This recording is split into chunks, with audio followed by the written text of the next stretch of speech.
What is going on, everybody? It's the Frost, and we're here for UnScripted episode 75 for 6/22/2019. That is June 22nd, 2019. We are 1 day away from Stomping Grounds. Yes, I did not do it this week in UnScripted because I didn't want to. Just something mixing it up a little bit. And WWE just has been the drizzling shits lately outside of NXT that it's just one of those things that I don't think anyone really cares as much as we used to. We have CM Punk going out there and asking fans, why are you still watching if you hate the product? You have people like Adam Cole in NXT saying that, hey, we have more creative freedom down in NXT, so that's why this brand is so much better. Yet Monday Night Raw, SmackDown Live have been the worst shows in a long time. So bad that the NBA Finals happened, not this past Monday, but the Monday before. It was Game 5. Kevin Durant returned for the first quarter and a few minutes. Then he blew out his Achilles. He's done for the season. Okay. They lost a lot of fans and almost dropped below 2 million. They bounced back this week by only 5%. This show, it did show that, yeah, the NBA Finals was the reason they lost a lot of their viewers, but they didn't get a 10% back. They didn't even get half the fans back. They got 5% back. And it's just not good enough. And the thing, we have the NFL coming up in 3 months. In 3 months, well, isn't it like, yeah, in 3 months, the NFL is going to be starting up again. And WWE's ratings are just going to continue to drip off until they are gone. AEW starting in October, and WWE just not caring. Someone actually asked Stephanie McMahon about AEW, and she said it should be hopefully bring out the best of us. We'll go over that later. And quite honestly, it should, and we've seen as history's told us, yes, that's what it should do. But as we always know, it doesn't always go like that. This entire week, Raw was not as bad as, like, last week was terrible. Because they're like, oh, it's the NBA Finals, we don't care. This week, they did what they could to try and bounce back, but there was a running theme for Raw and SmackDown this week, and I don't understand why they did it. You had a fatal 5-way elimination match on Monday Night Raw, for the winner going on to face Samoa Joe. We come to SmackDown, and Shane McMahon goes, well, we're going to have a tag team elimination match. Why? Why did we do this? Because they felt like it. Then we had the New Day twice. Oh, I'm sorry, not the New Day. The New Day on Monday and Seth Rollins and Kofi Kingston on Tuesday in a 2 out of 3 falls match. That was 2 straight falls.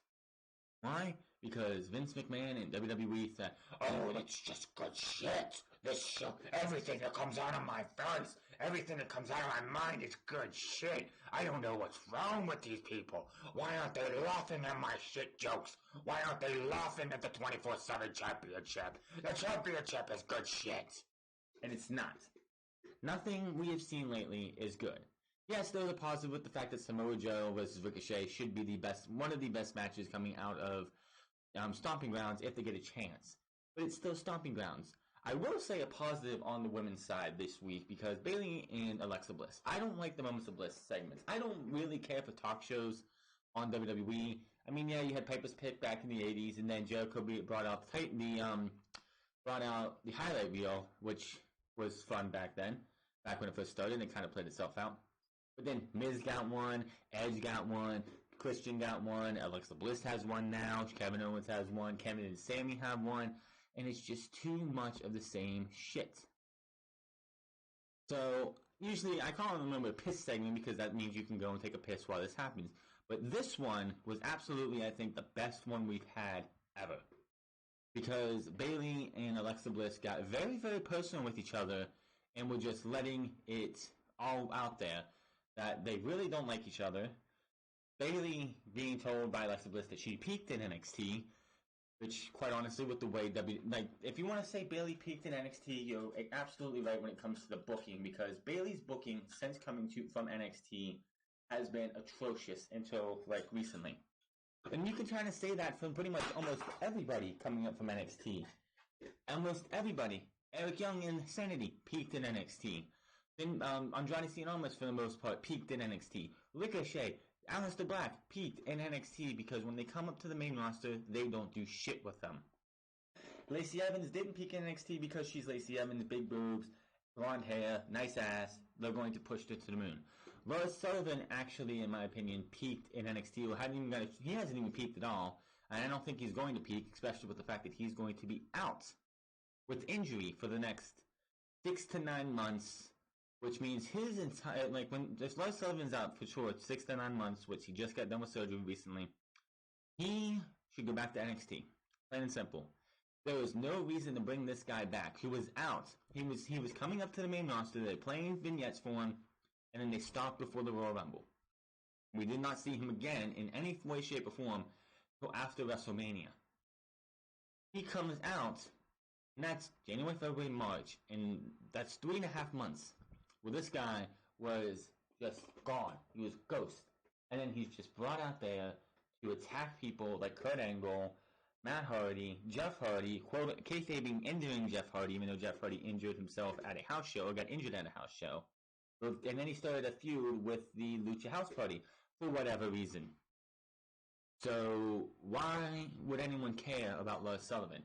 Had a piss poor match at Super Showdown, had a piss poor match on Monday Night Raw, which was a rematch from Super Showdown, and he was injured. So no one cared about Lars Sullivan then. What makes you think if Lars Sullivan comes back in next year that people are going to care about him then? The guy had no momentum going in at all. He was dead, and he's even going to be even more dead when things are done. This entire week has been meh. I mean, we did get the announcement of what the GS1 Supercard is going to be, the G1 Climax is going to be. Jon Moxley's in B Block. The fact that he's not going to be on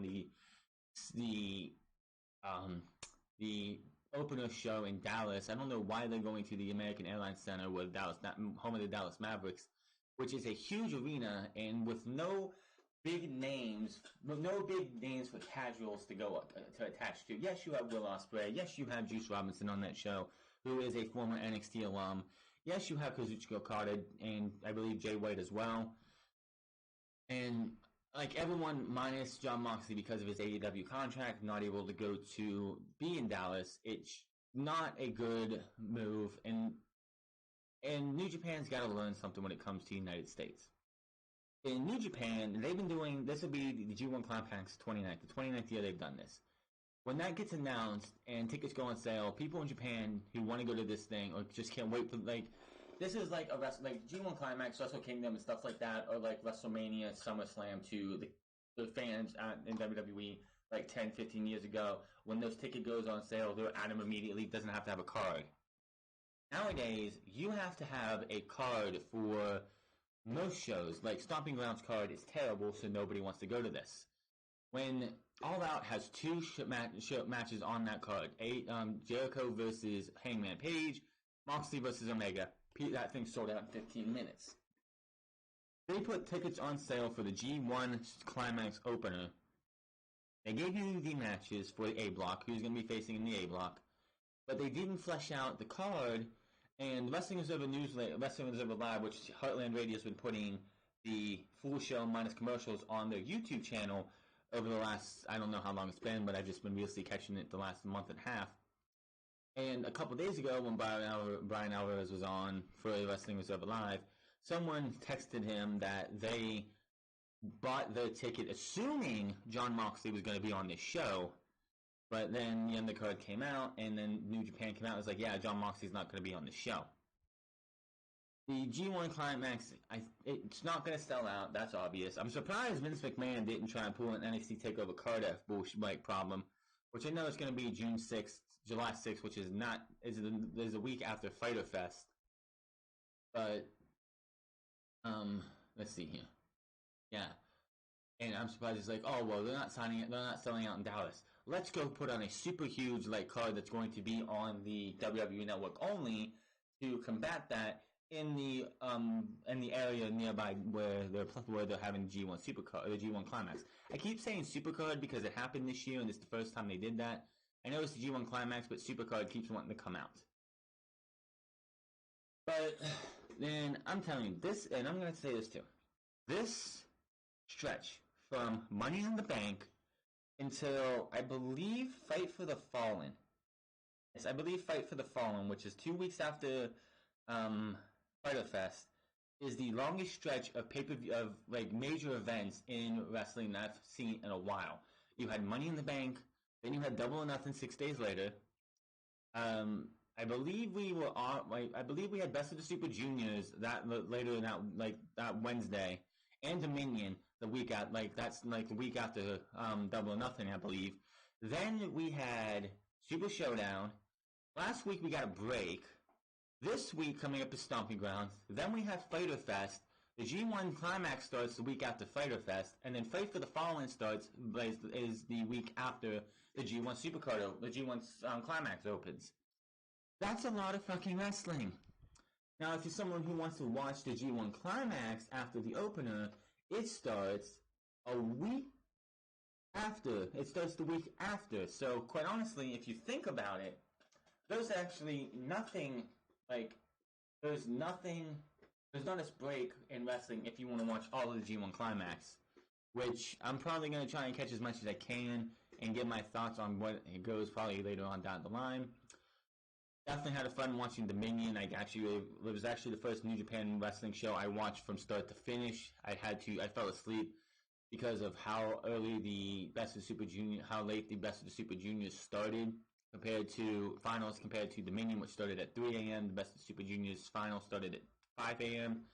So I didn't time my night right. So yeah, I did eventually watch Shingo Takagi versus Will Ospreay, which was a damn good match. But there was so much wrestling going on pretty much until September, really, if you think about it. And so I'm going to have to just say probably after SummerSlam, we might get a couple weeks in between before we get to TakeOver, Cardiff, Royal Quest if you're checking that out, as well as All Out, which are all in one day. So people say it's going to be a long summer for wrestling, and it's going to be a long summer for wrestling. That doesn't count, of course, all the indie events if you're going to any indie events. But like major wrestling shows, there is a lot going on, and it doesn't seem to be slowing down anytime soon. I know I usually do this thing Raw, SmackDown, NXT, but Raw and SmackDown really didn't have anything.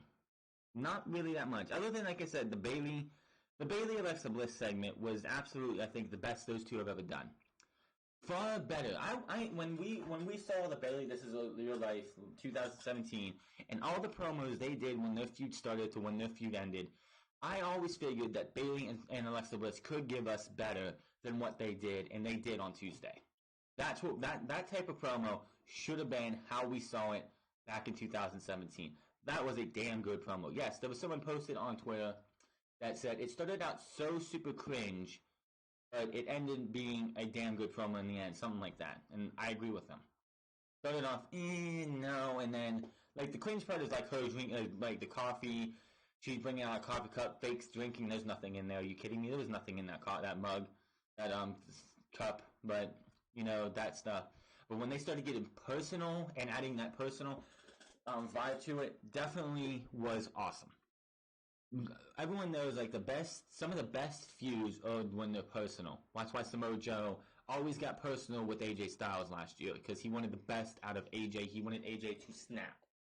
I'm hoping, as I said in my predictions yesterday, if Ricochet wins by disqualification and these two are going to get a rematch at Extreme Rules, which I hope that's how this goes, we're going to see hopefully some great promos.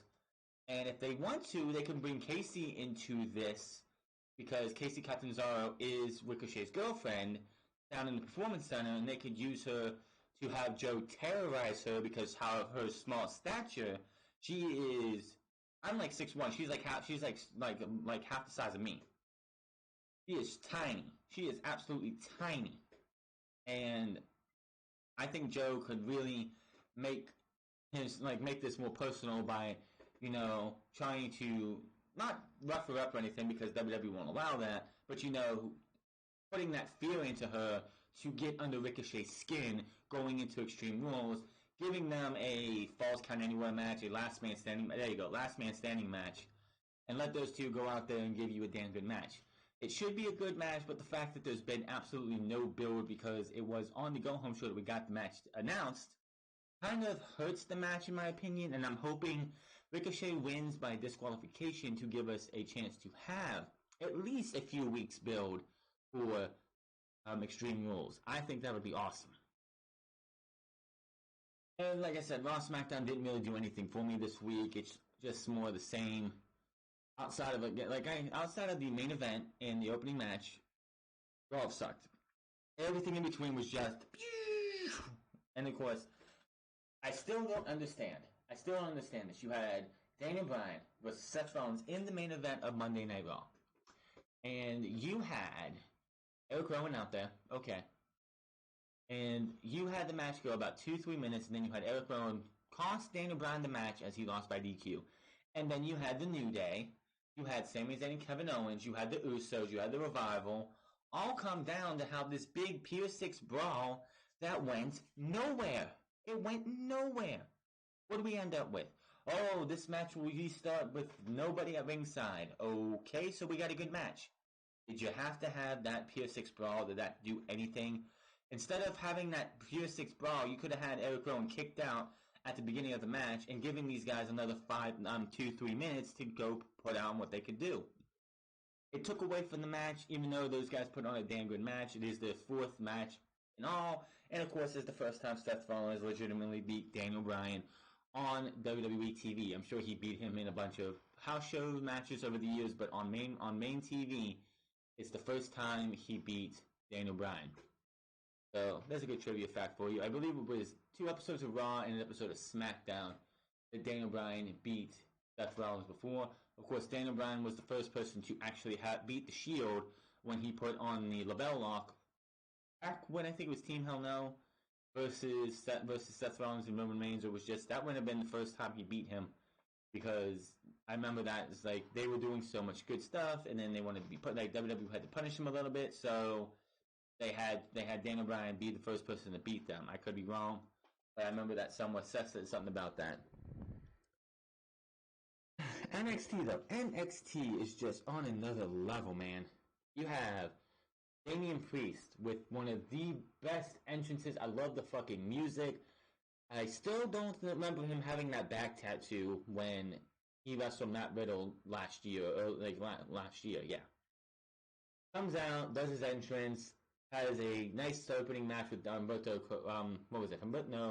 Raul Mendoza, who would do excellent, I believe, on 205 Live. Him and Humberto Carrillo could be an awesome tag team if they had a tag team division, which I guess WWE scrapped that because they didn't feel like doing it. But they do great. Tanaka Conti and Xia Li were just so... It was just not a good match. It was not a good match at all. And then, of course, the Undisputed Era taking on Velveteen Dream, Matt Riddle, and Tyler Breeze was awesome. It was a good match. The fact that Matt Riddle was the one to... Not Matt Riddle, but Tyler Breeze cost his team the match by... Well, I'm sorry, Velveteen Dream cost his team the match by tagging in while Tyler Breeze was on a hot streak. Looked like he was going to put this thing away. Roderick Strong and Adam Cole took advantage of this while those two were arguing, and it led to an end of heartache onto Velveteen Dream, and it looks like Velveteen Dream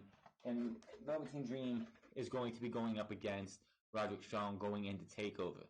Now, a lot of people were wondering, why would you not bitch about this one? Why you bitch about Monday Night Raw, SmackDown Live having champions lose on a constant? Because it doesn't happen too often in NXT. And it wasn't a clean victory.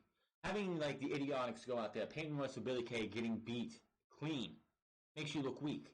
Velveteen Dream doesn't look weak in this match. Velveteen Dream fought his damnedest, and one mistake by his team led to a screw up, and it ended up costing them the match. Velveteen Dream lost and was pinned because Velveteen Dream got a little overconfident, and it led to the victory for the Undisputed Era. So, Raw, SmackDown, NXT this week. There is me wondering, should I get into NXT UK? I tried for a while there at the beginning when NXT UK first started, but back when that happened, it was like the first week or two, NXT UK had one episode a week. Then somebody in Titan Tower told somebody, it's like, oh shit, we have an all-women pay-per-view coming up. we're supposed to have a title match for Raw, SmackDown, NXT, and NXT UK's Women's Championships. But at the rate we're going, that Women's Championship won't be into continuity till after Evolution. So what they do, they instead of starting the show a month beforehand, which they should have, they decided they were going to go with 2 episodes a week until they got to NXT TakeOver Blackpool. And that was just way too much. And the fact that Vic Joseph and Nigel McGuinness at the time did their commentary post-production after the show was done. They were standing in Titan Towers or wherever they do recording shit, just sitting there doing the commentary. They would even show them. It would have the camera on Nigel McGuinness and Vic Joseph, and you could tell they were standing in front of a fucking green screen. There was at least 1 or 2 times that I remember seeing, you have them on camera, and it looks like they're standing on the entrance ramp. And I'm like, wait a minute, what the fuck is this?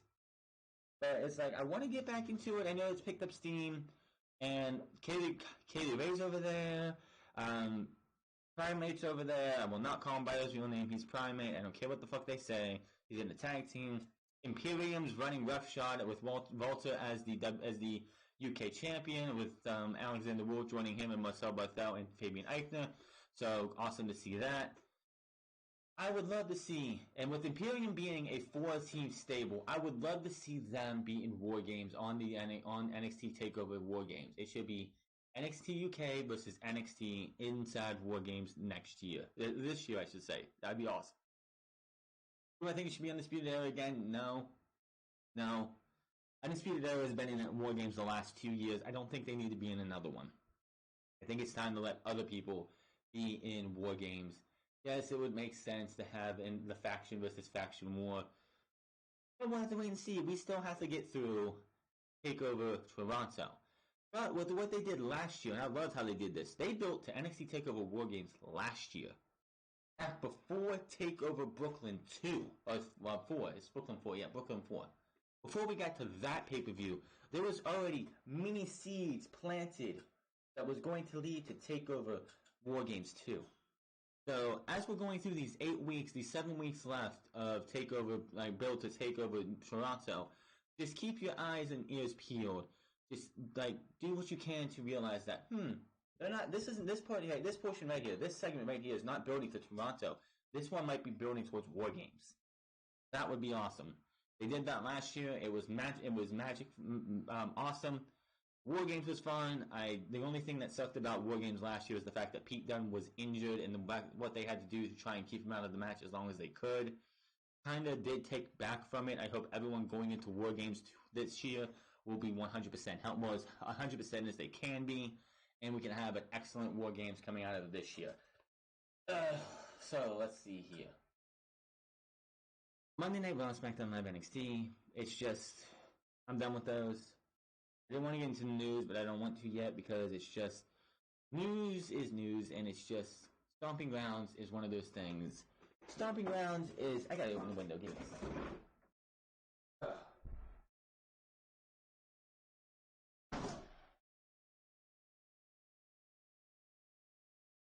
What do you imagine, man? And I hate summertime just because of this damn weather. It gets so humid and muggy in here. I gotta get an air conditioner in here someday, but this was an interesting, we got Stomping Grounds tomorrow, of course, and I want to know definitely in the comment section below, anybody who's actually looking forward to it. I know, like I said, Ricochet, I was going to say Ricochet and Aleister Black, but Ricochet and Samoa Joe, definitely looking forward to that match. No way fans are butts about it. I hope it's a show. I hope it still is a show. And when we come on a Stomping Grounds, we're not talking about the bullshit that goes on in the Universal Championship match, which everybody expects to be Brock Lesnar. Which I'm telling you right now, if Brock Lesnar is the special guest referee, I fully expect on Twitter, Instagram, Facebook, if you heard of Facebook, YouTube, every type of social media is going to roast Baron Corbin for being a fucking idiot. Because, like I said yesterday, who is Brock Lesnar going to want to take the Universal Championship off of? Not Baron Corbin. He's going to want to take it off of Seth Rollins. So, that would pretty much give away the ending. Dave Meltzer also has said that they want it to be a secret.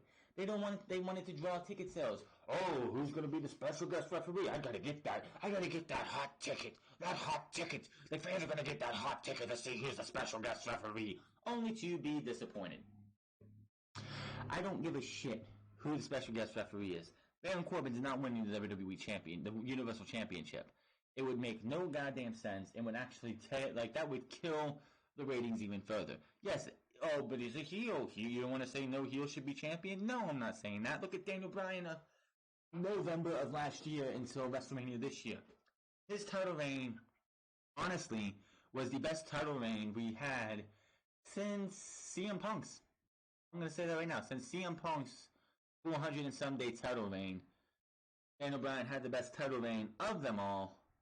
Not John Cena's 2-week title reign in 2016, which ended in AJ Styles' first title reign. Again, made no goddamn sense.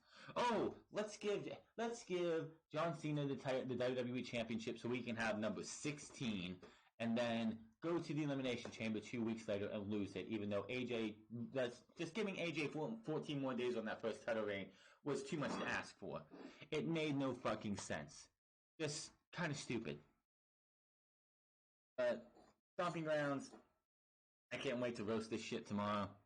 I know everyone's gonna roast this. If anybody finds, like, I know it's like, oh, it's the show. It hasn't gone on yet. You should give it a chance. You should wait to hold your breath. But I was thinking about this today, and it's like WWE in the summertime always finds a way to have that lackluster show. And the last 2 years, it's the pay-per-view coming out of the Saudi show. You had Backlash last year, which was the show right after Greatest Royal Rumble. This year's Stomping Grounds, but in 2017 it was Battleground. Remember Battleground 2017? That was a terrible show. There was no Saudi show back in 2017, and that show was terrible. I remember 2011 was Capital Punishment when R-Truth wrestled John Cena for the WWE Championship in a very bad match, and it was not Truth's fault. It's the way they book him. R-Truth could have put on a better match with John Cena, and John Cena and him could have been better than that. But WWE just wanted it to be a terrible match, obviously. There's all, like, I can't remember off the top of my head what they did in 12, 13, 14, 15, or 16 right now, but I'm sure if I went back and looked at every pay-per-view and watched every pay-per-view in 2006, from 2012 to 2016, that 4-year span, I guarantee you there's going to be one pay-per-view, at least in the summertime, that is going to be fucking awful. Guarantee you. Yeah. So, reserve your judgment. It's a pay-per-view. We'll have to wait and see what happens. WWE, like, Kevin Dunn's gonna have to be working overtime tomorrow to work his movie magic to try and make it look like that place is full to capacity. I looked at the chart, and from the way the chart looks, where they would usually have the camera pointed to for hard cam, the side that usually would be on the hard cam side, which is the side that's opposite the camera, is absolutely going to be empty. So if we see the hard cam coming on Sunday on the opposite side of the ring, if the ramp is on the if the ramp is on the opposite side, and if the ramp is on the opposite side when you're watching the event, then you know that other side is empty. Now, I can see a lot of those fans up in the upper decks being upgraded, just magically upgraded, because they need to fill those seats, and they could tape off what's going on around. This show's bad. Yes, I know people are going to be like, well, Fyter Fest hasn't sold out. Well, Fyter Fest was not. They didn't expect Fyter Fest to sell out, and besides, it's going to be part of a gaming convention in Orlando. It's not going to be a standalone event. So it's not going to be just wrestling fans. They're going to have gamers there. They're going to have fighting game people there. You're not going to see You're not going to have like a core audience or a casual audience of wrestling fans only. Fight for the Fallen, I really honestly don't think they've done much building towards Fight for the Fallen outside of the thing that happened with Dustin and Cody Rhodes at Double or Nothing, or Brandy talking to Ali on the phone I think it was during a Road to Double or Nothing episode. But they haven't really done much for Fight for the Fallen, and it's 3 weeks away. So I think if out of all the shows that they have so far, I know they're going to have Kenny Omega versus Shima there, which just got thrown on there. Kenny Omega versus Shima, the Rhodes versus the Bucks, and Ali versus Brandy. And I'm pretty sure with what they're doing at Fyter Fest, where Private Party versus SCU versus Best Friends, when it would go to All Out to have a chance to get a bye in the tag team title tournament, which we'll talk about that in a minute.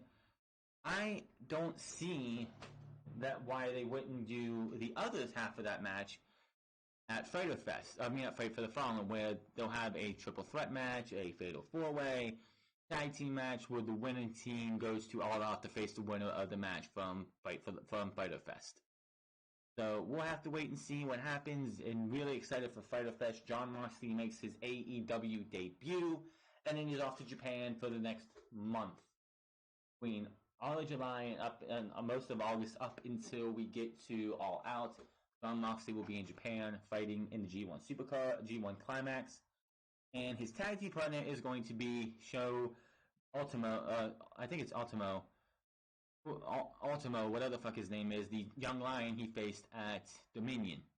So it'd be interesting to see that. I definitely want to check out that first match that he has going in, that third show of the G1 Climax, because he's going to be on the second one on the 13th, where he will be going up against, I can't remember who he's going up against, but on the next show, which is I think the next night or the next week or whatever, him and his young lion tag team partner are going to be wrestling in a tag team match, and I want to see what the dynamic is going to be. And you got to think about that young lion. It's got to be a huge deal for him that Jon Moxley had made it a priority to team up with him after having a match with him at Dominion. So that is awesome. Now, with the way the G1 Climax goes, they have 9 matches. They have 18 shows with 9 matches for each. I think it's 18 shows. All I know is you have 9 matches, and after those 9 matches, the one from each show or each block that has the most points go to have a 10th match, and on that 10th match is the G1 Climax Finals. I fully expect Jon Moxley not to win his block. I fully expect him to have a U.S. Championship match on that show and drop the U.S. Championship to either Juice Robinson or whoever else they want to put in that position. I don't expect Jon Moxley to be the United States champion for New Japan coming out of the G1 Climax. That's just my opinion. Let's see here, before we get into the news here, what else do I want to talk about here? Yeah. The Raw ratings, let's talk about those. The Raw ratings. They were down, they were up. The audience is up 5.2% from last week's 2.125. They hit a 2.235 million viewers. It's the 4th lowest number in the show this year. However, last week's episode was against the NBA Finals, while last night's episode had no strong competition. They went from 2.125 to 2.235. That's not even a full 2 point. That's not even a full 0.2. Like a point. Like they didn't go up a full point. What is it? Like 10th of a point, or 100th of a point. They didn't even go up a full 100th of a point.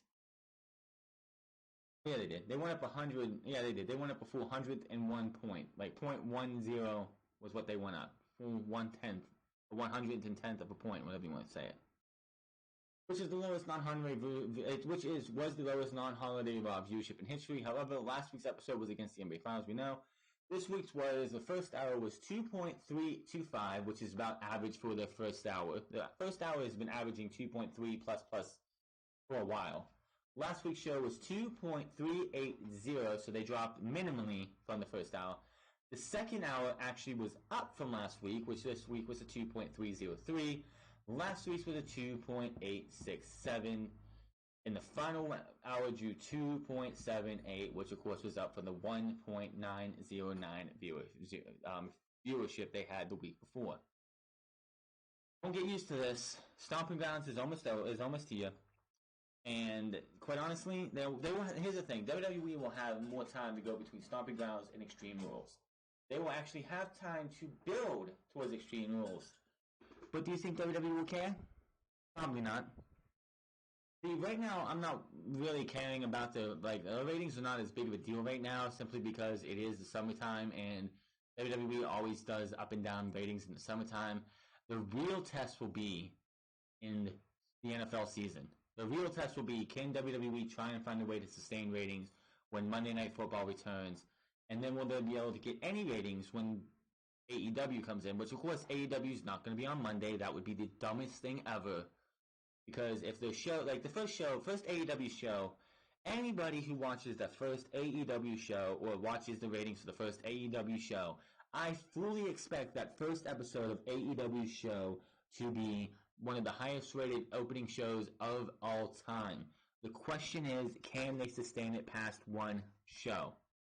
That is the big question. Can they sustain it past one show? I think they can, but I don't know. We'll have to wait and see. That's another thing, is that everyone's got this big buzz about AEW, as do I. Right now, they don't have main TV. They don't have TV right now. It doesn't kick in until October. How will fans feel when they see this every single week, week in and week out? AEW only having a show once in a while, like between Fight for the Fallen and All Out, there's like at least a month and a half. Between Fighter Face and Fight for the Fallen, there's 2 weeks. But after that, they don't have another event between Fight for the Fallen, which is like on the 13th of July, until August 31st. That's a long goddamn time. And as we know, absent makes the heart grow fonder. So, other than the road to All Out, which I know they're going to be starting after Fight for the Fallen, or might be starting after Fyter Fest, because Fight for the Fallen only has a 2-week build, and they really have honestly no reason to do a road to Fight for the Fallen, even though, you know.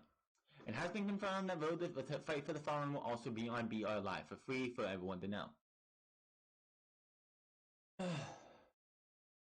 So, there's that. Monday Night Raw ratings right now, we're going to flip back and forth because it is summertime. The real test will be, can they sustain a 2 on Raw going into the NFL season? If not, SmackDown's not going to do any better, and we'll get to that in a second. But before we get to SmackDown, remember Jon Moxley a couple weeks ago talked about the Pooper Scooper line that he didn't want to say going into Los Angeles, I guess. Well, apparently Elias cut the promo he had issues with. There was speculations coming out of last Monday's Raw from the Staples Center in Los Angeles that the Elias promo was the same one that Jon Moxley refused to cut while WWE was in Los Angeles last year. Moxley explained in his latest Talk is Jericho interview with Chris Jericho how Vince McMahon wanted to refer to the fans in LA as smelly, foul, and disgusting during a November 18th, 2018 Raw episode from the Staples Centers.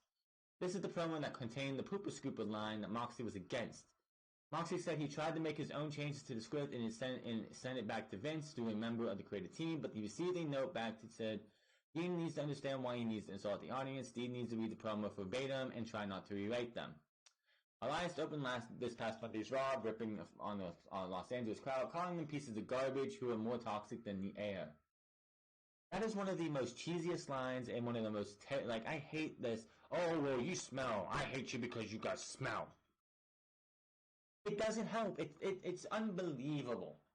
Honestly, out of all the promos we heard this week, out of all the promos I heard cut this week, the only promos I actually believed that were coming out of the superstar's mouth, and this is hard to believe, was Alexa Bliss and Bayley. That was it. All the other promos sounded like bullshit. Bayley and Alexa Bliss's promo barrage back and forth felt like these two actually meant every single fucking word they meant. And that is a rare case, considering the last time we heard those two cut promos on each other was back in 2017, and those two back then were awful. Like when the kendo stick fell down, Bayley grabbed it and was like, "What do I do with this? It's a stick, but what do I do with it?" And then she got her ass kicked and it killed her career for a while. But just saying, Oh, you guys are smelly and you're pieces of garbage who are more toxic than the air. Really? Really? I mean, yeah, when Daniel Bryan was cutting promos on everyone when he became the WWE champion and everything, and sometimes here too, he's saying stuff that's like 100% true, but he's saying it in a way that makes it feel like he's talking bullshit. That's what makes Daniel Bryan one of the best promos out there. In noted in the Wrestling Observer Radio by Dave Meltzer that this was the same promo that Moxley had issues with back in November. Meltzer speculated that the writers were probably just Vince himself liked the promo and still wanted to have someone do it when Raw returned to LA, and that person was Elias. The promo seen in the video on Raw was a bit different as it referred to new Los Angeles Laker Anthony Davis, but the main shots at the people of LA were reportedly the same as the 2018 promo pitched to Moxley. Go fucking figure. Vince McMahon just again showing his pettiness. Vince, you didn't want to say it? Damn it! I'll have somebody say it next time we go to Los Angeles. It's good shit. It came from my fucking brain, so somebody's gonna say it, god damn it. That's your boss right there. Can't let anything go. It was a terrible line. It was just fucking stupid, and they had Paul Heyman, Elias, and I swear one or two other people rip Anthony Davis coming to the Lakers when it's like, really? This is Vince McMahon's way. Is like, oh, I'm hip. I'm making fun of Anthony Davis to get heat on my superstars. It's not hip. It's not cool. It's not funny. It's just the same old cheesy cheap heat. Vince McMahon does not love his fans getting long-term heat. You want to see heat? Go watch the NFL draft every year because Roger Goodell gets booed out of the building. Watch the NFL draft that was on yesterday. Gary Bettman gets fucking booed out of the building. For some reason, Adam Silver doesn't, but you want to see real natural heat? Watch the NHL and the NFL commissioners come out to call draft picks. They get heavily booed. That's legit heat. Vince McMahon doesn't know how to do legit heat anymore. He wants cheap heat. Cheap heat. He wants cheap pops too because, Mick Foley made that a big famous thing back in the day and he still does it right here from Milwaukee, Wisconsin. Yay! They say Milwaukee! Right here in Toronto, Ontario, Canada. Yay! They said Toronto! Give me a fucking break. Cheap heat, cheap pops are not good for the WWE, are not good for wrestling. Just saying, oh, they said our city's name. Yay, let's cheer for them. Oh, they made fun of our city. Let's boo them. Give me a break. That shit's just old, antiquated bullshit. Learn to have your superstars get heat and get heat that's going to be sustained. Look at Tommaso Ciampa last year.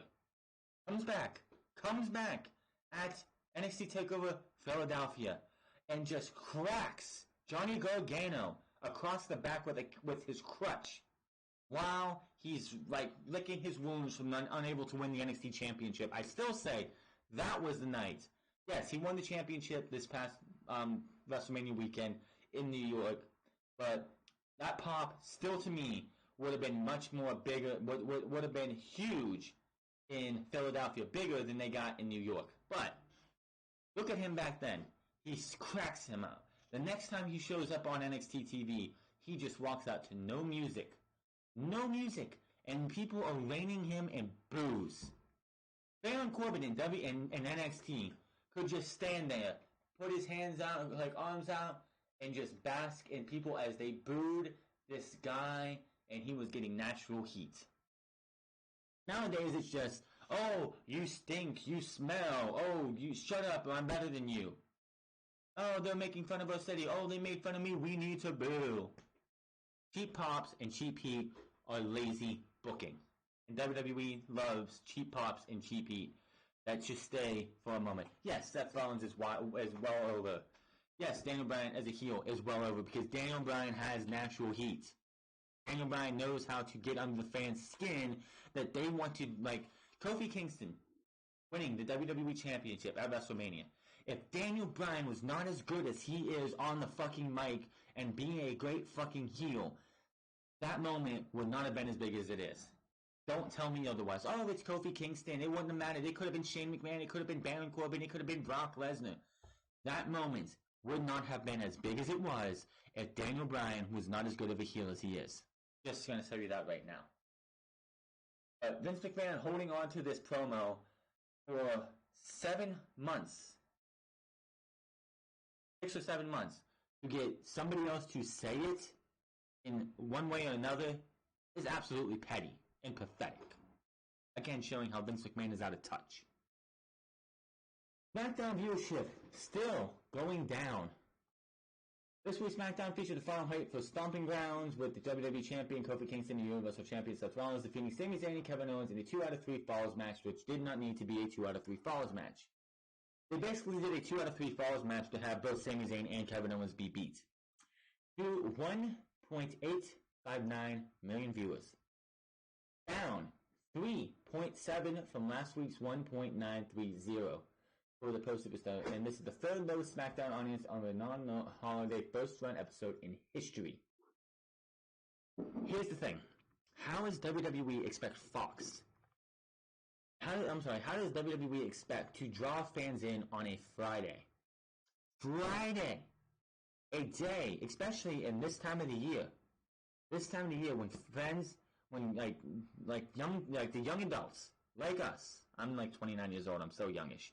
But like the 18 to 21 to 25 year olds want to go out, hang out with their friends, go to parties, go to bonfires, go to the beach, go wherever. Do you really think that there's someone's going to be like, I have a bunch of friends at a bonfire who are going to go and have a good time? Or do I want to stay inside and watch a shitty product in SmackDown Live on Fox?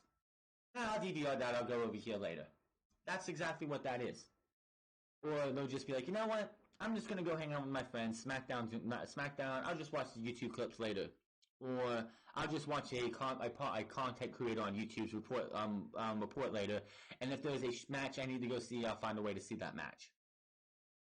WWE has a big mountain ahead of them, and they honestly don't understand how big of a mountain it is.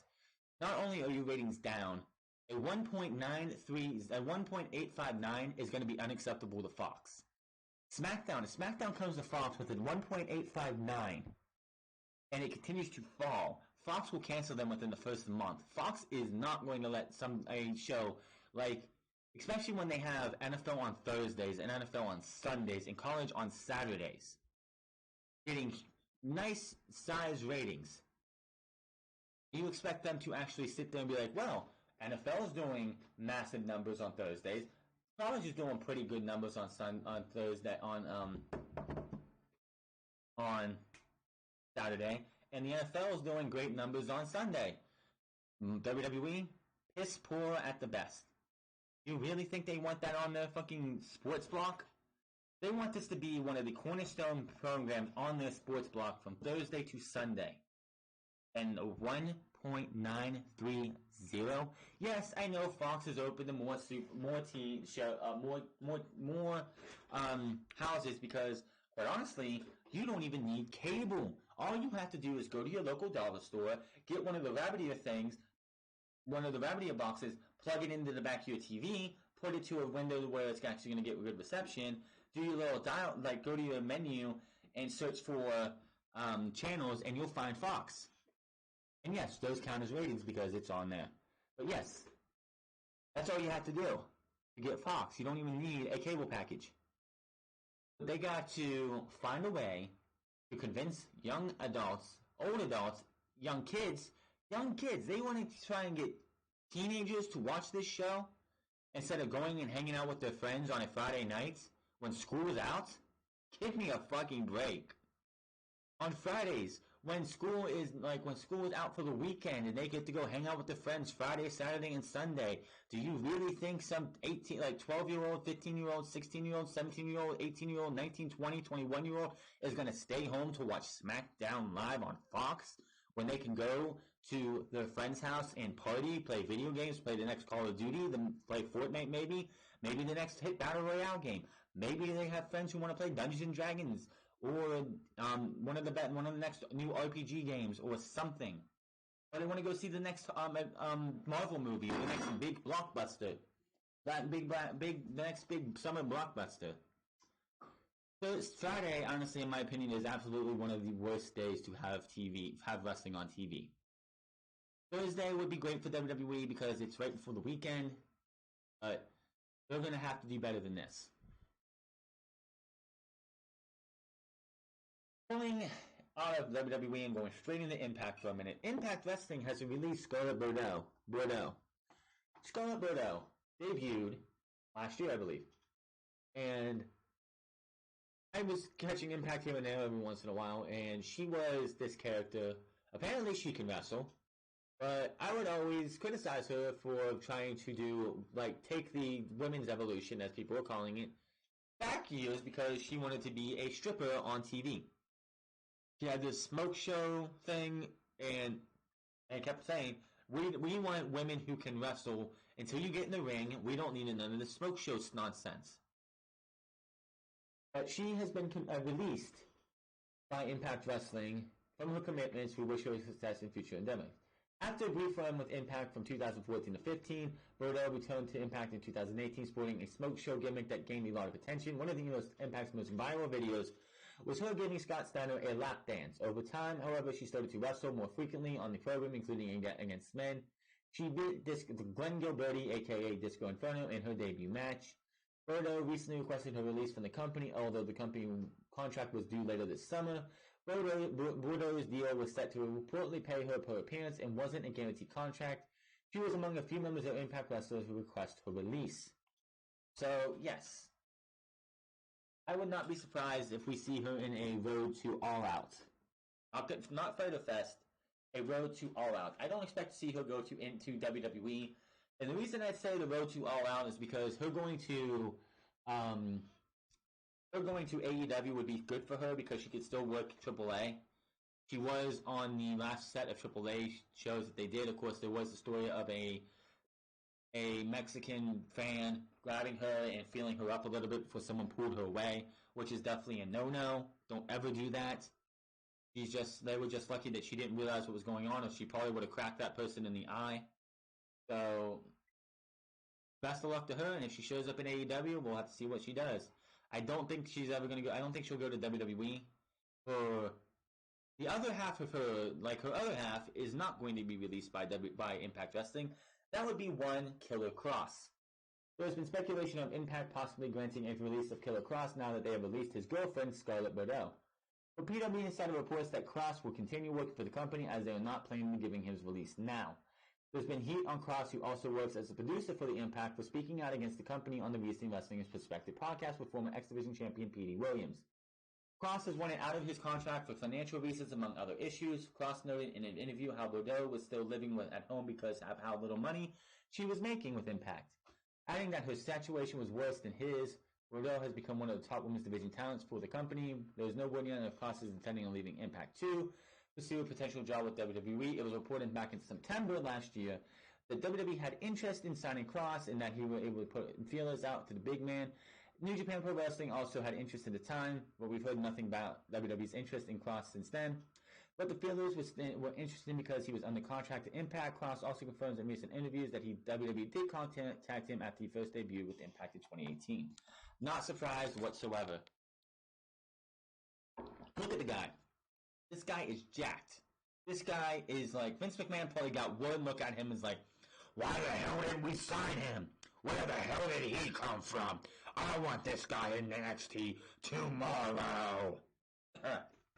So I had to try and do an Vince McMahon invitation voice. But yeah, it does not surprise me that WWE wants this guy on WWE television. I mean, come on.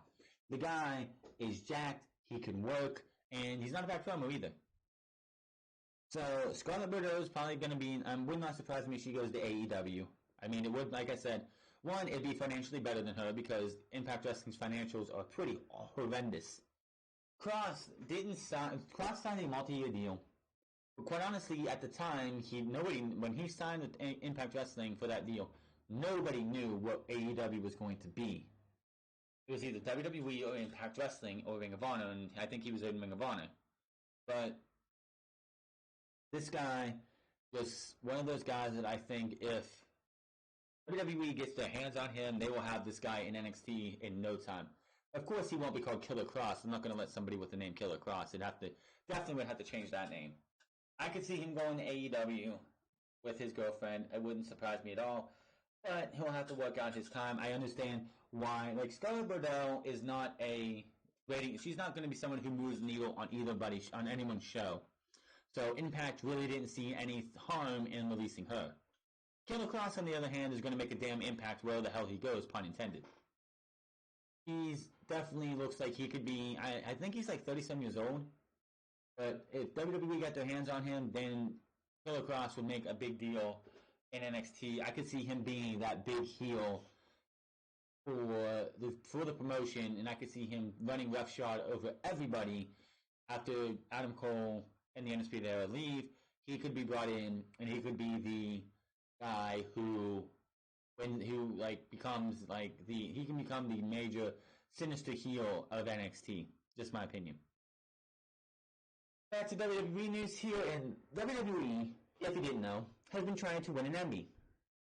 I don't know why. It should not happen. They are not the most structured.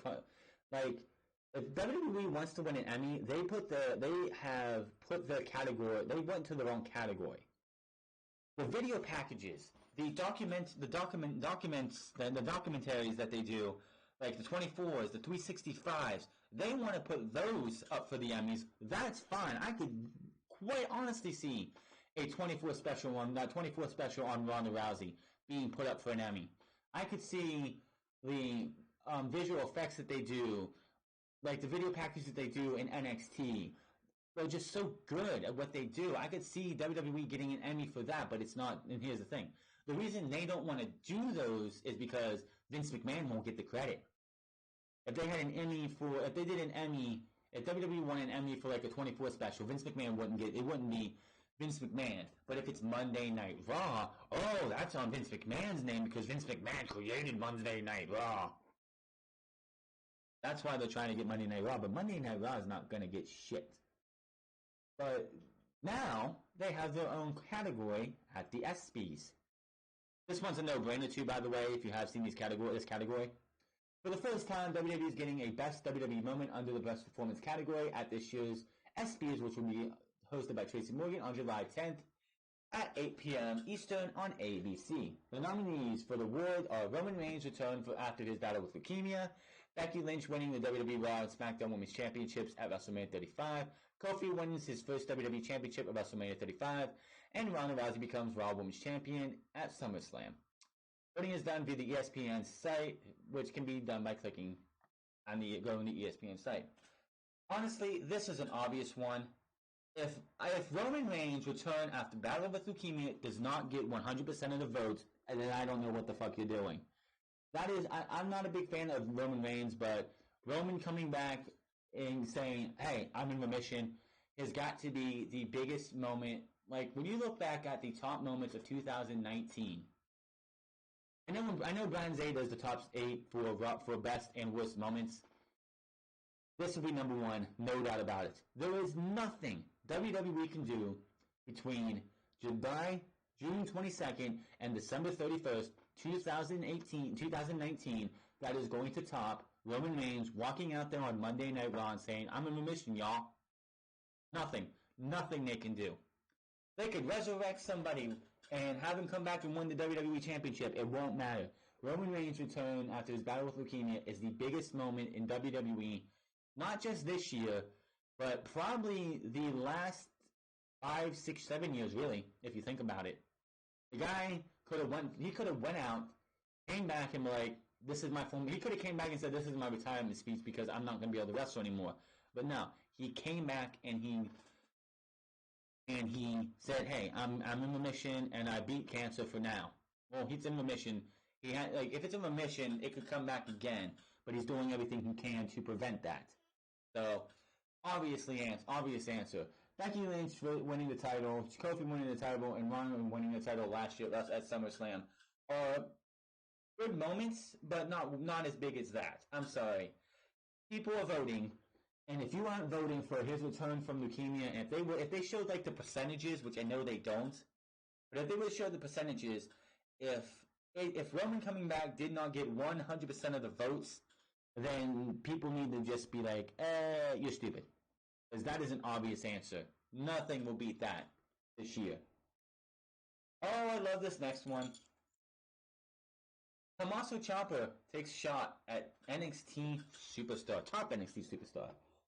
WWE NXT superstar Tommaso Ciampa checked in with us with a workout clip on his Twitter account 15 weeks after undergoing fusion neck surgery. Using the hashtag Bebe, hashtag a reference to NXT champion Adam Cole, and then ended the video by taking a shot at the Undisputed Era by saying, "Fuck Adam Cole," as he walked off. I fucking love Tommaso Ciampa. Is just, even while he's off with his injury, he's just fucking awesome. Ciampa stated that he will be gunning for the NXT title once he is able to return. Once he is still, which is still 7 months away, I don't expect to see him back. He'll take over in Tampa next year. I hope it has a pirate theme. I think that'd be awesome. Even though Kairi Sane's up on Monday Night Raw. Off topic here. If we get to Tampa next year and Kairi Sane is not making her entrance at WrestleMania on the pirate ship, they wasted Kairi Sane. Just saying. He did, of course, relinquish the title back in March due to neck injury. Gargano won the vacant title at TakeOver New York during WrestleMania 35 weekend by defeating Adam Cole in a 2 out of 3 falls match. But Cole then won the title on June 1st at TakeOver 25. On a related note, Ciampa recently filmed with Sheamus for a future episode of the Celtic Warrior Workout Series on YouTube. So, if anybody is a fan of Sheamus' Celtic Warrior Workouts, Tommaso Ciampa will be coming, I believe, next week. So, if you're looking to see what he does to get himself back into wrestling, being able to wrestle again, look out for that. CM Punk. Oh boy, I'm surprised this took so long. Ask fans, why are you still watching something you hate? Former WWE Champion CM Punk is tired of wrestling fans flooding replies of his tweets about movies and baseball.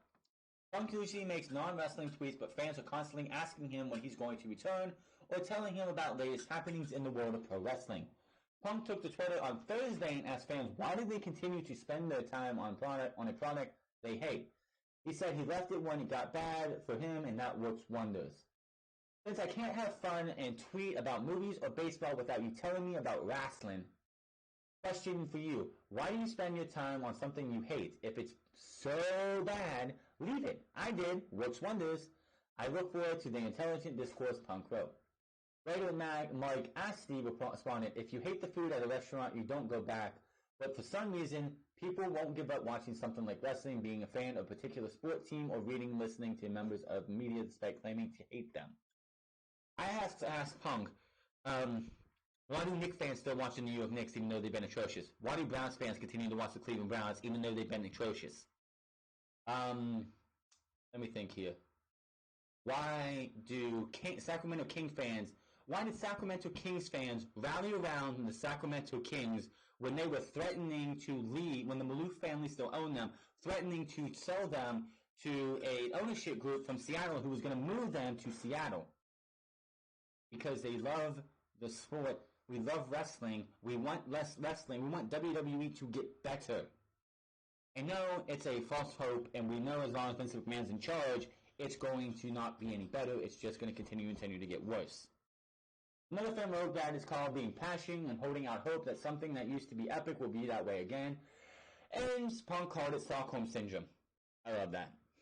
Unrelated note, Punk has recently been bothered with comments on going to AEW after he made a tweet asking if it's October yet. Some wrestling fans took this as a reference to AEW Weekly Primetime TV show, but this is likely a sports tweet related to the MLB postseason or beginning of the NHL season, probably both. Guys, do me a favor. You want CM Punk back, or do you not? Here's the thing. How is CM Punk supposed to ever possibly gain the itch to come back to wrestling if you keep badgering him about wrestling? Leave the guy alone. Let the guy enjoy his life. If the itch comes back and he's like, you know what? I want to go back to wrestling, not WWE, but I want to go do something else, then he'll be back. It's like, why are you people asking when he's going to come back?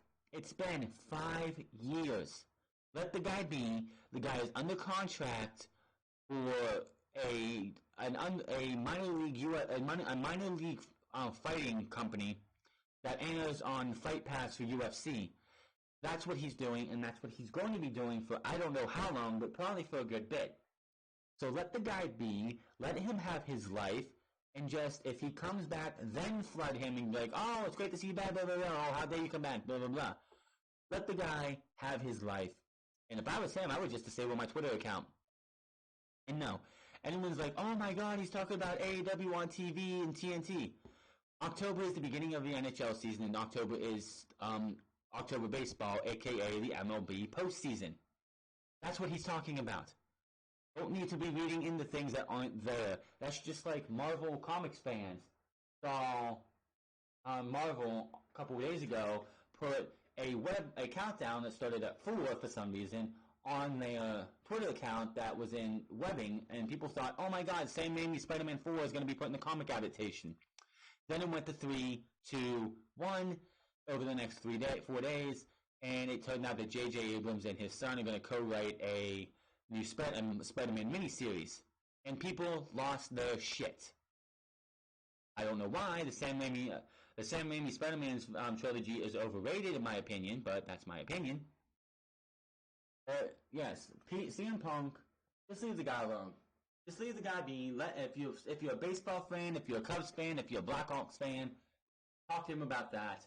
If it's like if he watches the Spider-Man Far From Home and he says something, you can like comment on that if you see it too. Let the guy have his life. Drake Maverick, as we all know, won the 24/7 joke at SmackDown this week. Why did he do that?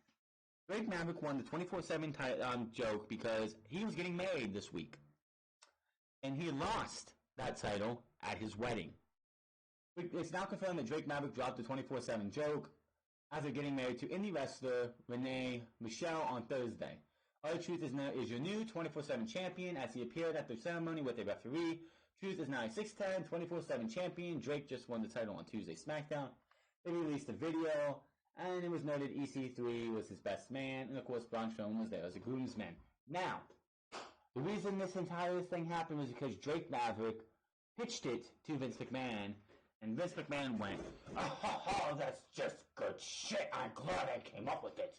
Take the title to your wedding. We'll send a camera crew with us, and we'll show R-Truth winning the title back. It's so good shit. Of course, it was taped after the actual wedding. They did a wedding, and then they had an actor play the other priest, and the whole entire thing that happened in the video, which I haven't watched, was of course a reenactment. It wasn't the actual wedding. They actually let the wedding go on as it should have, but obviously something that Vince McMahon heard and probably had smiled from ear to ear and got really giddy like, this is gonna be good shit. Everyone's gonna love it. This is a complete and utter failure. This thing, keep it on YouTube, keep it on Twitter, Instagram, Facebook, Twitch. I know some of these WWE superstars have Twitch accounts. Have it be defended on the Twitch account. Have it defend. I know WWE has an actual Twitch account. They do. They hardly use it, but have superstars that aren't being used who are gamers. Have Luke Harper. Do you want to use Luke Harper and let this guy get paid? Have this guy play games on the WWE Twitch account through Twitch, and he can sit there and play. And then you could have like maybe Samoa Joe playing a thing on there. Maybe you can have like Tyler Breeze and something, and then you can have like R-Truth or somebody, and somebody wins the 24/7 championship while a stream is going on. Right now it's a joke, and it's going to be a joke. It's not funny. People compare it to the hardcore title, but back then the hardcore title actually felt like it felt like it added to the show. For some people, I hated it, but even though I didn't watch that back then, I watched it later on the WWE Network, but I hated the way it looked. This just feels like it looks like prop comedy, and it's not good prop comedy. Oh, Mr. Carrot Top, can we get your expertise on how to do proper prop comedy, because WWE doesn't know how to do prop comedy. Moving on, Stephanie McMahon comments on AEW and the XFL. Stephanie McMahon has been given her thoughts on All Elite Wrestling. Chief Brand Officer was approached by a fan at an airport and was pushed for a response on AEW, while Steph was quick to get out of there after responding And who can blame her, right? I mean, why are you going up to Stephanie McMahon at an airport just badgering her about questions? That's disrespectful. You're not a fan, you're an asshole. She did give the fan the courtesy of an answer by simply saying, I think it's going to be to force everyone to be the best they can. While we are preparing for WWE for the Stomping Ground pay-per-view this weekend, those over at All Elite Wrestling prepare for the second event, Fighter Fest, which will be and the collaboration of the CEO of Fighting Gaming event, which will take place on June 29th at the Ocean Center in Daytona Beach, Florida. The event will air for free on BR Live streaming service. She also says she'll have to ask Ronda if she's gone from WWE for the foreseeable future, and also confirms that as of right now, she has no role in the XFL. She just hopes it succeeds. Do not do that. Do not be a fucking asshole. Take your camera up and be like your phone, like, Stephanie, I got a million questions I need to ask you. What about AEW? What about the XFL? Stephanie, answer. Don't be an asshole. Don't be a fucking asshole. Just go up and be like, hey, Steph, like, hey, nice to meet you and everything. Can I ask you one question? And if she answers you, she answers you. If she doesn't, just move on. Maybe she has no reason. Instead of saying, and I didn't watch the video, but I'm pretty sure it was someone being a total asshole. Don't be like that. That's not a fan. Somebody like when people say, "Oh, it's a crazy fan jumping the barricade and attacking the superstars," that is not a fan nowadays. That's an asshole. That's a douchebag. The person who ran up and attacked Bret Hart at the Hall of Fame, that is not a fan. That is an asshole. I don't care what people say. Oh, it's a crazy fan coming down. No, he's an asshole. He's a douchebag asshole who doesn't deserve the time of day from WWE or anybody else. Now, this is also somebody who's not an actual fan. This is just somebody who's trying to be. This is definitely somebody who wants to be a TMZ reporter and taking the phone and be like, Stephanie, answer me the question. Stephanie, I'm gonna badger you and make myself look like a fucking chump while I'm talking to somebody who is worth more money than I will ever be. Don't do that shit. Go up to them and don't badger them. If they answer your question, they answer your question. If they don't fucking badger them because it makes you look horrible.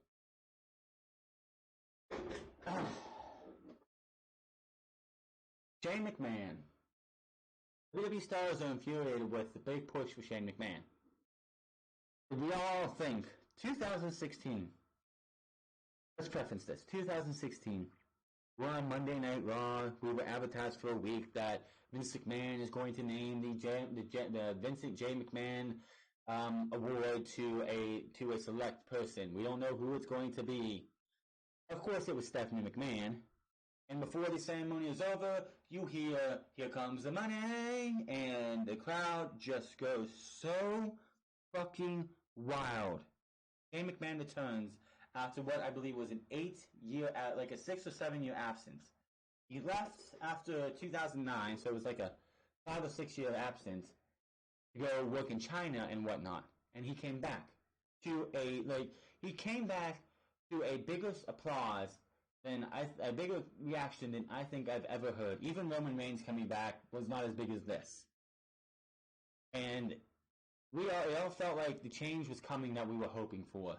Shane McMahon was going to come back and steer this in the right direction, and we were going to have ourselves good wrestling coming around. Brand split comes out, and they have some really questioning stuff up until the brand split. The brand split happens, and SmackDown actually has that. It has good storylines, good booking, good characters. Most of everything made sense. Becky Lynch was the first ever SmackDown Live Women's Champion, as she should have. AJ Styles, who made his debut in the Royal Rumble that year, wins the WWE Championship, a title we thought he would never win. And SmackDown was just at a really good high. The tag team division was awesome. The women's division was competitive. Everything looked great. The U.S. title the Intercontinental title felt fucking important with Dolph Ziggler and The Miz fighting over it. SmackDown felt so great, and Shane even knocked it out, said it was the land of opportunity, and it felt like that. 3 years later, this Shane McMahon is the biggest heel in WWE. He's getting the most TV time. And if people's speculation is true, he'll be the WWE champion very, very soon. And I don't know why. Your ratings are in the toilet. And you're giving most of the time with this wildcard rule to your son. Why? I don't get it. Ratings are in the toilet. Oh, it's my son, motherfuckers! I'm gonna give him the WWE champion! Just look at this stars! The first father-son combo to win the WWE champion! Vince and Shane McMahon! It's gonna be awesome! It's gonna be good shit! And yet your ratings are still in the toilet. Your ratings just keep falling and falling. SmackDown is going to be moving to Fox. And those ratings had better get up higher than where they're at now, because if not, Fox will cancel you like that. And yet, all you want to do post-WrestleMania is push your son to the heights that nobody else is able to get pushed to. Not even Roman Reigns is getting pushed as much as Shane McMahon. And it's all going to lead to either Roman Reigns versus Drew McIntyre and Shane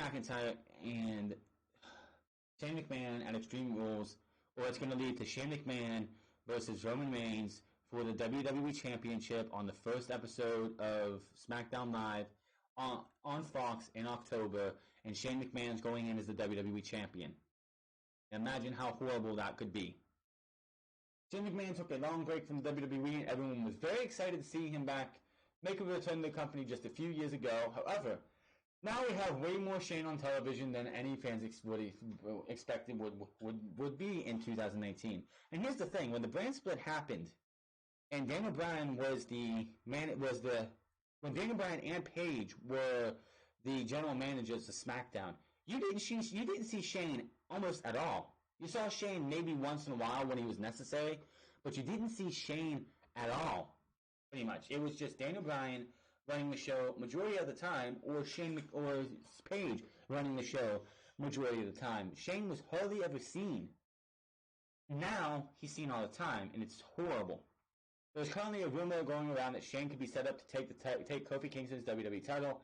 While this is just a rumor, it seems to be growing concern within the WWE fan base. Several select reports that there is growing frustration backstage in WWE over the amount of time Shane is getting with his push. Shane McMahon isn't being personally criticized, but the situation has been described as infuriating. We've not heard of Shane being criticized personally, but this decision to heavily feature Shane in the middle of a wildcard scenario that already limits the screen time is infuriating. It is also noted the fact that Shane doesn't work WWE house shows is also a confusing point, considering how much attention he's receiving on screen. WWE isn't pushing a lot of talent who work the road, but instead Vince's son is getting a lot of focus on television. This isn't fair, and although the word nepotism wasn't specifically used in Fightful's report, there really is no better word that can properly describe what's going on. Does anyone know what nepotism is? When a person in power nepotism is a person in power, aka Vince McMahon, does favors and gives higher ranking jobs to friends, close friends, and family. So during the Reign of Terror, back in 2002 to 2005, it was nepotism because on Monday Night Raw, because Triple H was the son-in-law of Vince McMahon by 2003. This is nepotism.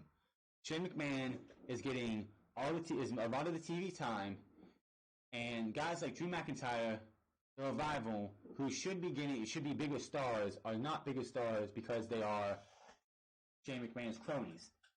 Drew McIntyre on the Indies. I saw his last year, pretty much his last 6 or 7 months on the independent scene while he was in What Culture Pro Wrestling. And he was a badass. He was a force of nature, a guy who would go out there, kick ass, take names, cut a goddamn promo. You want to see Drew McIntyre put on a great damn promo, go find Drew Galloway Returns to What Culture Pro Wrestling, to WCPW, and listen to that guy speak when he talks to Joseph Connors, who almost ended ended Drew McIntyre's career. Listen to that promo, then listen to what he had to say what was it, on Tuesday this past week, night and day. Drew McIntyre is a shell of Drew Galloway, and it's a goddamn shame. He came to NXT and had a pretty damn good run down there. Could have been there for another 6 or 7, like 3 or 4 months, but he got injured, and then they brought him up last year, and it looked like things were going to go his way, but of course, since he's been up on the main roster, Drew McIntyre has not been on his own. He was with Dolph Ziggler, then Dolph Ziggler and Braun Strowman, then Dolph Ziggler and then Baron Corbin and Bobby Lashley for a very, very long time, and now Shane McMahon, the Revival, and Elias. The guy has not been a single star on WWE television since NXT, and it's a damn shame. The Shane McMahon show is going to continue going on until WWE gives him the WWE Championship and Roman Reigns beats him. You know how pathetic it's going to be if you really want to get Roman Reigns booed? Sure, give it to Shane McMahon. Give the WWE Championship to Shane McMahon, because everybody fucking knows who the title's going to. Everybody fucking knows that when Shane McMahon wins that championship, who's going to take it off of him? It isn't going to be Bray. It isn't going to be Daniel Bryan. It isn't going to be Mustafa Ali. It isn't going to be Finn Balor, Andrade Cien Almas, Buddy Murphy. It's going to be Roman Reigns, and we all fucking know it. Keep trying, Vince. Keep trying. We know better than this. All I know is I'm hoping on Sunday, tomorrow, Drew McIntyre wins by help via Shane McMahon. We get a 2-on-1 handicap match, and then you end it at Extreme Rules, and then Kofi Kingston versus Roman Reigns, boo or not, could happen at SummerSlam. The funny thing is, Kofi Kingston could go up against Seth Rollins, and people are going to cheer for both of them. Kofi Kingston could go up against Finn Balor, and both of them are going to get cheered. Kofi Kingston goes up against Roman Reigns. Kofi Kingston's going to get cheered, and Roman Reigns is going to get the hell booed out of him. I guarantee you, Roman Reigns versus Kofi Kingston happens, and they're going to boo the hell out of Roman. Plain and simple. Here's an interesting one. WWE is instantly shutting down storylines and suggestions from their own stars. If you're a WWE star who pitches a storyline idea for yourself, be prepared to have it immediately shut down. According to a report from Fightful.com, if a star proposes a storyline idea that even hints at incompetence on the part of the creative team, the storyline will instantly be rejected. WWE has not had a favorable reaction to stars that pitch storylines under the guise that current programming isn't good, meaning that the stories pitched that insinuate incompetence on behalf of WWE are looked down upon and pretty quickly dismissed. This isn't the case of the inmates running to run the asylum, and yet WWE's writing staff is treating it as such.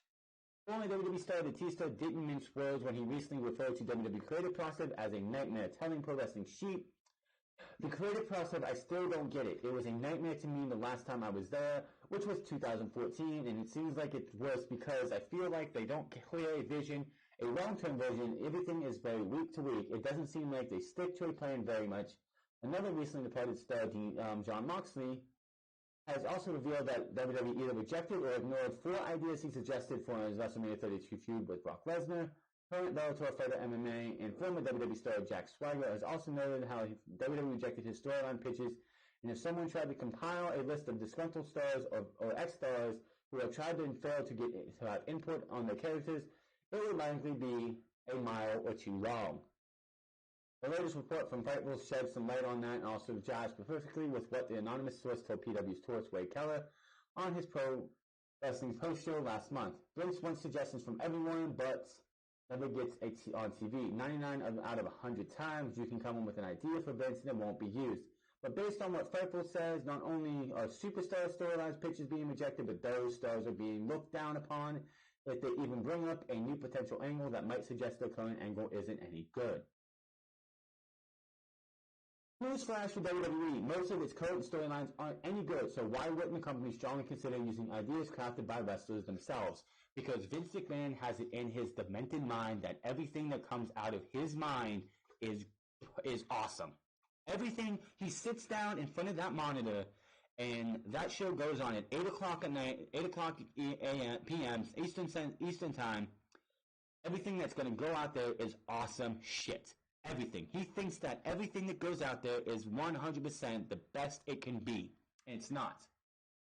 No one, after all, has a better idea where he wants his character to go than the character itself. As fans seen with the likes of Daniel Bryan, Sami Zayn, when a star has legitimate and direct input on what his character does or say, it typically leads to some pretty compelling program.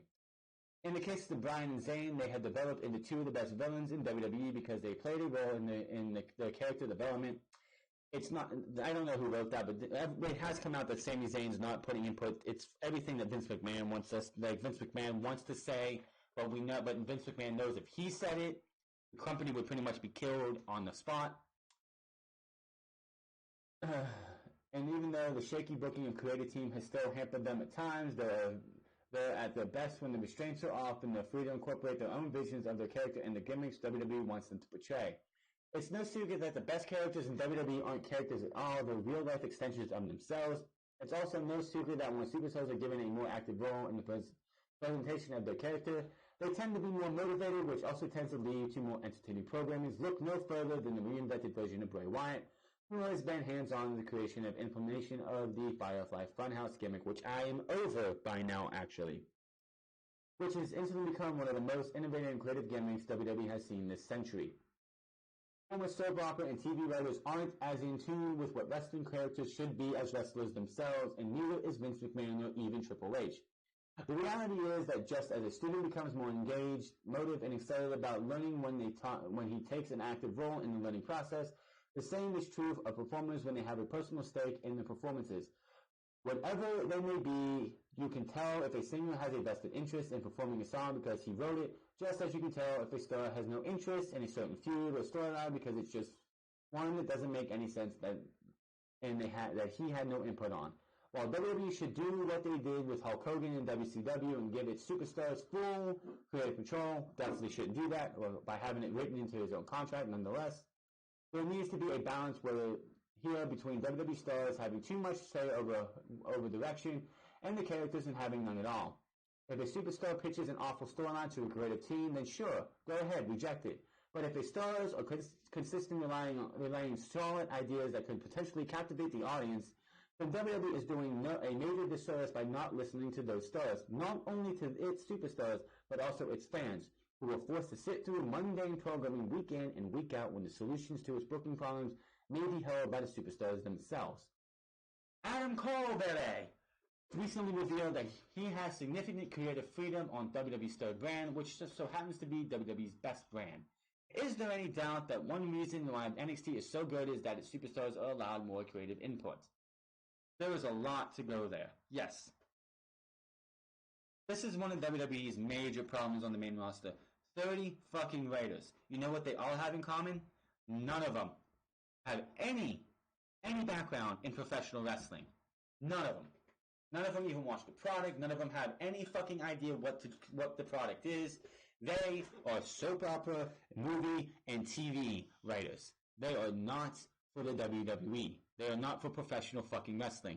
Fire them all. What is the point of having their asses if all you're going to do is use what comes out of your fucking head? Oh, what I say is good shit. What I say is good shit. Fuck the damn writers. Why are you paying them? Why are you paying 30 writers? Why are you wasting money to pay 30 writers to write a program that you change on a constant? It makes no sense. Why would anybody, if anybody would have, it just makes no sense, and it's just so head-scratching that WWE is in this bad of shape. You have superstars going out there and it's like, hey, I have an idea for my character. You don't like what you're doing? Fuck off. That's pretty much what they're saying. If you don't like the way your character is going, too goddamn bad. Daniel Bryan had the restraints off because he was being himself. Daniel Bryan is one of the best fucking gimmicks this year, in the last 12 months. Why? Because it's Daniel Bryan out there, what he does when the curtain's closed. Only turned up to 12. I wouldn't say 11, to 12. So, he was one of the best gimmicks. Sami Zayn, it's already been exposed. Sami Zayn was lying through his teeth when he said that those are his words and not Vince's. Those are Vince McMahon's words, and it was obvious from day one. Him going out there and saying he's going to hold us all accountable for what we say and we're toxic and not WWE themselves. That's all Vince McMahon, and you can't tell me otherwise. It has come out that it is Vince McMahon, and it's not Sami Zayn. So don't tell me that bullshit. What is the point of having superstars? Here's the thing. If you want writers to have their stuff good, just go hire some actors. Have people who are hired, who are actors, who are professional actors. That is what those people are writing for. These are not actors. These are professional fucking wrestlers. Let them build their character. You have 30 guys, 30 men and women. Have them sit down, at least one or two creative guys and girls, sit down with one superstar that you're going to be on for the next week and have them build a storyline with that superstar as they can build up. And you would have a better show. There's no reason to have 30 fucking writers if all they're going to do is just write for Vince McMahon and nothing gets on TV. I'm telling you right now, it would be one time you do that shit to me and I'm walking out the fucking door. If I was on WWE's payroll and my ideas were not good enough for your crummy fucking show, then I'll go find somewhere where they are. Go fuck you. Fuck WWE, we're on the AEW. Sort of, but Jon Moxley on the difference between WWE and New Japan and why he no longer wrestles in jeans. IWGP United States Heavyweight Champion Jon Moxley was recently interviewed by the official NJPW website. Moxley was asked about coming to the crowd for his entrance in the Best of the Super Juniors event, much like he did when he was in WWE, and what the reasoning behind it. That idea was presented to me at first. I did think I was leaning a little on things I'd done in the past, Moxley said, but thinking a bit about it, I was like, definitely was the right thing to do. I don't want to be too cool and ignore the things I've done. It is a cool entrance and something I helped trailblaze. The best thing about it was that it was a mood changer. The atmosphere instantly changed and I could feel the change. Plus, Sumo Hall is such a cool arena and so historic, and to have the view from the top of the stairs, that was a really cool sight. He was also asked about wrestling in the Sumo Hall for New Japan was different than wrestling there for WWE. He said it was very different. I performed there 6 or 7 times for WWE, but that was for WWE fans in Japan or fans sampling that product. I didn't know how the New Japan fans would react to me or even know who I was. I thought I would have to show them who I was through what I did in the ring and the violence I put out there on my opponent. I didn't know how it was going to go, but it was great. I can't thank them enough for the energy they have and the respect. The respect the Japanese fans have is tremendous. When I was in WWE, I look forward to coming to Japan more than TV or WrestleMania because they have such respect for the sport and it makes you want to work harder. Here's the thing that people probably don't realize if you're a casual fan or somebody who doesn't watch much Japan. Here in the United States, kayfabe is almost completely dead. Absolutely 100% dead. Almost. Completely. Japan, professional wrestling is taking a lot more seriously in Japan. They respect the product, they respect the brand, and honestly, if you break kayfabe, there was a wrestler, I think he was facing Earthquake, or John Tenta, one of those guys. I think it's the same guy. But yeah, they were facing somebody, I think it was Earthquake, in a match, and he was trying to stiff on him. He got so pissed at that match, he grabbed the mic and said, "Oh, this is fake. Wrestling is fake. He is fake. What we're doing is fake." The fans were pissed. The company was pissed, and he got blacklisted from wrestling in Japan. I think he was a Japanese guy too, but he got completely fucking blacklisted from working in Japan and probably all over the world. Not a good move. Don't ever. If you think offending wrestling fans in the United States is bad by saying the F word? Don't go to Japan and ever bring up the word fake. Because that'll probably land you in jail. I don't know their laws, but I'm pretty sure that will land you in jail. Moxley surprised a lot of fans when he went back to wrestling in short tights. He talked about the gear change and why he didn't like wrestling in jeans while with WWE. I wanted to change my look for sure, Moxley confirmed. When I was in WWE, I always wrestled in jeans, and there was a reason for that. Everybody else had fancy tights, and I wanted to be the opposite, more grungy, a street fighter, but wrestling in jeans, honestly, it sucks. They're hot, sweaty, hard to move in. I'm done wrestling in jeans. It's so much easier to wrestle in tights. My boot situation was a nightmare before I wrestled. I had a pair I bought that I was trying to break in, but they didn't fit right. I tried another pair that didn't fit right either too. They were too clunky, so I just went with regular wrestling shoes. When I looked in the mirror before I got one out, I felt naked because I was so used to wrestling in jeans. So I knew then that it would cause a reaction and be a bit of a shock. And boy, was it.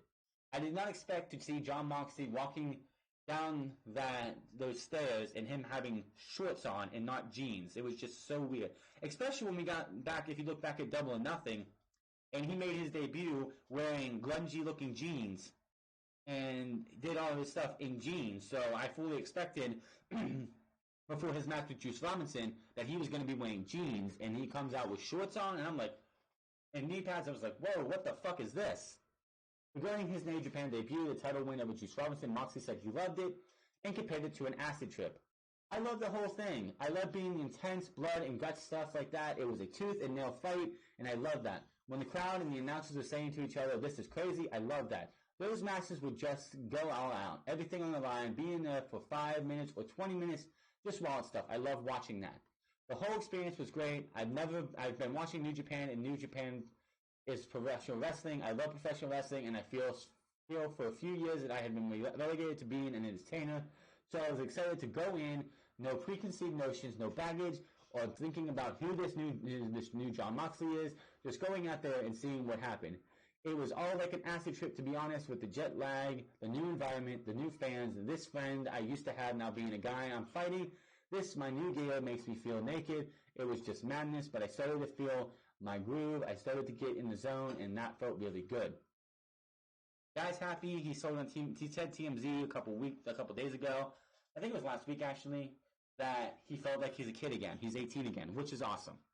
The guy is happy what he's doing, and I'm just happy for the guy. I can't wait to see what he does next weekend against Joey Janela at Fyter Fest. He's totally going to win, but I can't wait to see what those two do. I know Michael Nakazawa and Alex DeBailey are doing a hardcore match on the pre-show. I honestly think these guys should have a Falls Count Anywhere or no disqualification match just to see what these two can do. I honestly, outside of All In, never seen Joey Janela fight or have a wrestling match.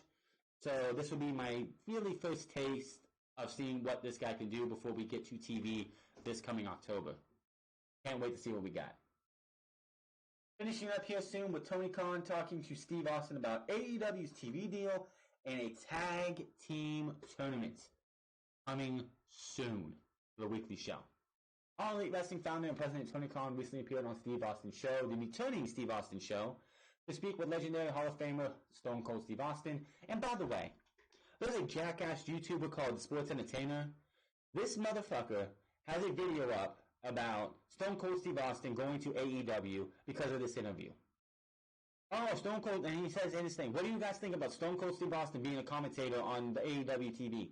Listen, you stupid ass motherfucker. Stone Cold Steve Austin has no contract with AEW. He is a wrestling podcaster. What he does is get wrestling personalities, wrestling superstars, wrestling wrestlers, and owners on his podcast to talk about fucking wrestling. He's not going to AEW. He probably doesn't want to have anything to do with the wrestling business out of what he does. So anybody who believes this fucking idiot on his YouTube channel should be fucking punched in the face or something, because quite honestly, it's just sickening, it's clickbait, and anybody who believes him, you are fucking idiots. Anyway. He showed great enthusiasm on the tag team wrestling role moving forward in AEW. He emphasized super focused he and the rest of the AEW staff are on the company's tag team division, and he plans to establish a tournament to showcase what these teams have to offer audiences. When we launch, he said in a quote, when we launch our weekly TV show in the fall, we are going to be doing a tag team tournament, and it's going to have some of the greatest tag team wrestling matches ever on television. We're going to be starting that, which is going to be one of the main focuses on our TV. We're going to be teams that are going to compete for the first round bye in that tournament, which is a big deal. And we've got some of the best tag teams in all of pro wrestling competing for our tag team championships coming up in the fall. For now, AEW staff and fans alike were all under the attentions on the persistent feud with the Lucha Bros and the Young Bucks. Comments reminded listeners that it was back in February when this rivalry between the two teams first began in AEW. He sees parallels between the Lucha Bros Young Buck feud and the Eddie Guerrero Art Bar feud from AAA Worlds Collide back in 1994. What is exciting about the match between the Young Bucks and the Lucha Bros is that we have been working on this issue for a long time. If you look back at when we first went to Las Vegas for the ticket sale party, when we announced the sale date for the pre-sale code for the Double or Nothing sale, we went to the MGM, which was right after the Super Bowl. The Young Bucks had said that they thought they were the best tag team in the world, and the Lucha Bros showed up. They were the AAA Tag Team Champions. That's cool to me because I'm a huge fan of wrestling, and I remember the Worlds Collide pay-per-view very fondly, which Eddie Guerrero and Art Barr kind of changed the game down in Mexico. I thought that this was more of a modern tag team classic between the Lucha Bros and the Young Bucks, and we have to try to establish this issue in many ways. Colin also touched on some of the details regarding AEW's premiere on TNT this fall when it came to making the decision on which television network to pursue. Colin reached out to an old friend that seemed to help make everything come together seamlessly. TNT was a good choice because my friend Kevin Riley is the president of TNT and TBS. Yeah, it's great when you have TV connections there, I will say that. It's going to start in the fall, Colin stated. There will be a specific detail on that very soon, and it's going to be really exciting for pro wrestling to return to TNT in prime time weeknights for a 2-hour live wrestling show. I can't tell you the day of the week, but I think it's going to be the best pro wrestling show anyone has ever done. All Out is going to be our last pay-per-view going into it, which should be, it's got to be at All Out. Now, it's got to be a Fight for the Fallen or On the Road to Fall Out that we get that time. All Out. I said Fall Out. Huh. The Road to All Out is where we get the TV time because I guess they can do it All Out because you still have September going into October. But yeah, I guess you can say All Out will probably be when we know when TNT is going to be starting. I look forward to seeing everyone's hard work pay off during the final show before the TV debut. We have set up these issues with Chris Jericho and Hangman Page, and we're going to continue setting these huge issues. And now we set up another big event with Kenny Omega versus Jon Moxley. I cannot wait for All Out. I wish I could get to Chicago to see it live, but, you know, I'm one of those people that, I say that, but I'm one of those people where I don't think I would actually want to go watch a wrestling event live. I just don't think, I haven't been to one ever. I've never actually been to a wrestling event. I was actually in West Virginia Wheeling a couple years ago when, like, it was with family. It was the same day that I think WWE was holding an event at the West Banco Arena or wherever they were at in Wheeling, West Virginia. And I was like, oh, I wish I could have gone to that, but I was like, I just think I'm one of those people that would not want, I think just how I am around people, I would feel awkward and weird in place and going there, that I think I'm better off just staying at home and watching wrestling than I am going to an event. It's just my thing. Colin plans on women's and single title matches. Chris Jericho's winner will face Hangman Page to crown the first AEW World Heavyweight Champion All Out on Saturday, August 31st, as the tag team tournament will also be taking place in the fall to crown the promotion's first ever tag team champions. AEW President Tony Khan was a guest on Steve Austin's show, and he said we wanted to focus on the serious main event picture, both in the singles and tag divisions. Then he established women's singles, and then established the women's tag team titles when we get there. I'm not going to pretend that we're not serious about building the men's and women's tag team division. I'm going to stop you right there, Tony. Now, women's tag team, like if you're going to do a women's tag team division, you better have 20 women on your roster. You better have 20 women on your roster. And you better have legit tag teams. I don't mean you throw two women together and there you go, you have a tag team. Look at the men. You have the Dark Order, which was the Super Smash Brothers. You have the Lucha Bros. You have the Young Bucks. You have Private Party. You have the Best Friend. You have Angelico and Jack Evans. I thought I'm missing somebody. Luchasaurus and Jungle Boy, I guess, are also a tag team, maybe, because they seem to be, when we see them in being the Elite, they're always like, well, Jungle Boy's always on top of Luchasaurus, so, or riding on top of him, like, you know. So, there you go. That's 7 tag teams right there. You better, that's something that I don't want to, if you're going to do women's tag team titles, you have to build from now to next year at All Out 2, if that's what they do next year. To build a strong division for both singles and tags is something that has been missing from pro wrestling, Khan says, but he has a formula on how to get there.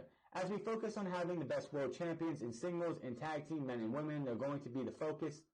When I talk about wins and losses matter, that is important to the story. Who won and lost on pay-per-views is going to really matter. It is the most important thing we can do to establish a promotion. It's to establish the championships. It is what everyone is trying to obtain. How do you attain the championship? By establishing a run of matches, a streak, by winning a big match, winning a title eliminator. I'm excited about what we are going to do with this. To get the matches to mean something, Khan wants the performers in AEW to showcase their strong personalities as equally as their in-ring abilities. The guys are going to have time to get their personalities across, but they're also going to have time for great matches. Khan explains, I want people to tune into our shows, looking forward to it all day because the great matches, there are tons of great wrestlers fight right now, except it's not as readily available. We need to get back to where not only is the wrestling great, not only are we doing hot shows, but also get the commercial success where we are getting huge advertising money and be a juggernaut in the terms of television and media, and that is the news for today. Now, the only thing I'm going to tell you, Tony Khan, is this.